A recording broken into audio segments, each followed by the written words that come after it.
Le parcours du combattant, voilà à quoi pourrait se résumer le centre-ville en cette période de travaux du tramway. Si les commerçants sont les premiers touchés, pas question pour autant de baisser les bras. Les vitrines d'Angers organisent jusqu'au 4 avril l'opération Le Printemps des boutiques. Plus de 200 enseignes participent à l'événement. Chèques cadeaux, offres promotionnelles, l'idée c'est d'inciter les gens à refréquenter les boutiques du centre-ville. C'est pas complètement dramatique et épouvantable comme on veut bien le dire, hein. La preuve, c'est qu'on réagit, c'est qu'on a anticipé, préparé depuis très longtemps l'arrivée du tramway. Donc ça se passe, c'est pas très agréable, mais ça se passe aussi bien qu'on pouvait le prévoir.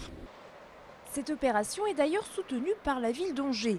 La ville qui organise chaque vendredi la tournée des boutiques. L'idée, c'est d'informer les commerçants sur l'avancement des travaux, recueillir les doléances de chacun et surtout trouver des solutions. Ça peut être des problèmes de nettoyage, ça peut être des problèmes de difficulté de plaque qui est mal mise, ça peut être une palissade qui n'est pas au bon endroit. Donc ça nous permet vraiment de recueillir au quotidien, de caler au quotidien aussi, et puis donc d'essayer que les choses se passent pas trop mal.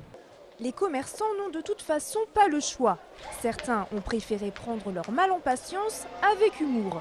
Cet opticien a ainsi décoré sa vitrine aux couleurs locales. On prend un peu le contre-pied des travaux, enfin de la morosité un petit peu ambiante générée par les travaux.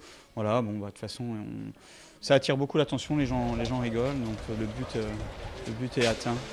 Cela a été prouvé au Mans ou à Nice. Le tramway, c'est 25 à 30% de chiffre d'affaires en plus. Reste à patienter.